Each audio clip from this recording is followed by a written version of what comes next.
Hello students, पिछले lecture में हमने आपको छोड़ा था 19 फार्मूले बताने के बाद। 19 फार्मूला हमने बताया था और ये बताया था कि इसको यूज कैसे करोगे। एक शब्द मैं बोला था कि जरूरी नहीं है कि जब फंक्शन P अपॉन Q में दिख जाए तो आप क्वेश्चन रूल ही लगा दो। एक छोटी सी बात बता रहा हूं, उसको ध्यान से सीखो, आपको काफी हेल्प मिलेगा। क्या है छोटी सी बात? हम इसको बेसिक रूल के नाम से जानेंगे। बेसिक रूल, छोटी सी बात है।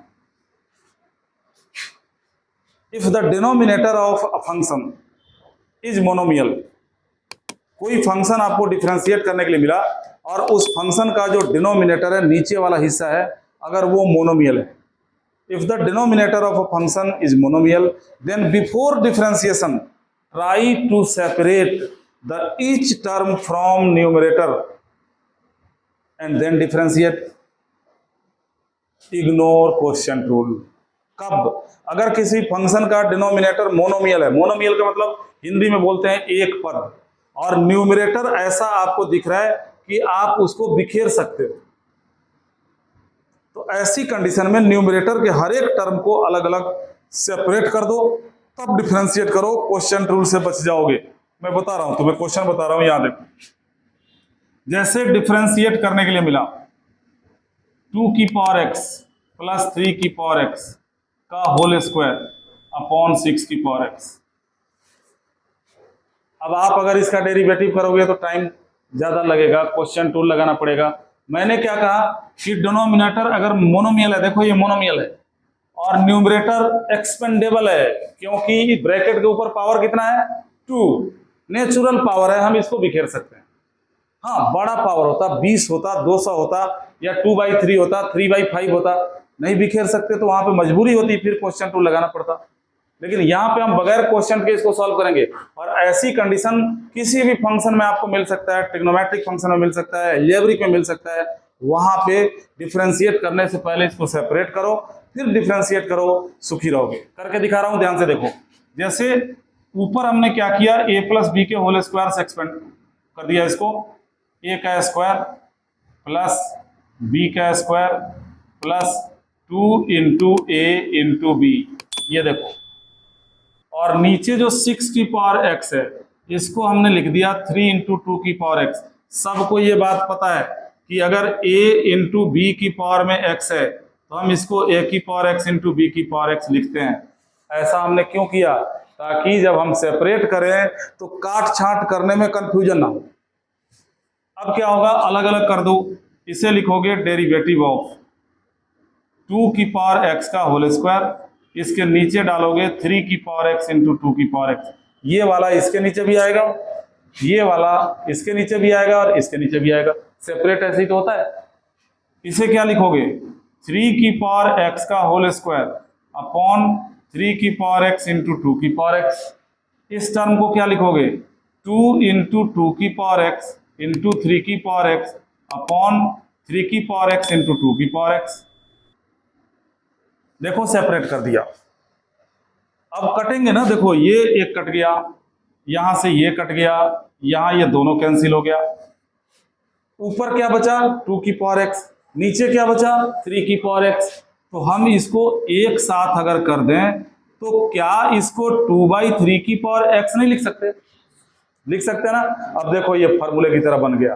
फार्मूला नंबर 5, 19 जो फार्मूले लिखा थे, 5 नहीं, तीसरे नंबर पे ये फार्मूला है, a की पावर x। यहां देखो 3 की पावर x है, नीचे 2 की पावर x है, तो ये बन जाएगा 3 अपॉन 2 की पावर x, और यहां सारा कट गया, सिर्फ 2 बच गया। अब करो डिफरेंशिएट।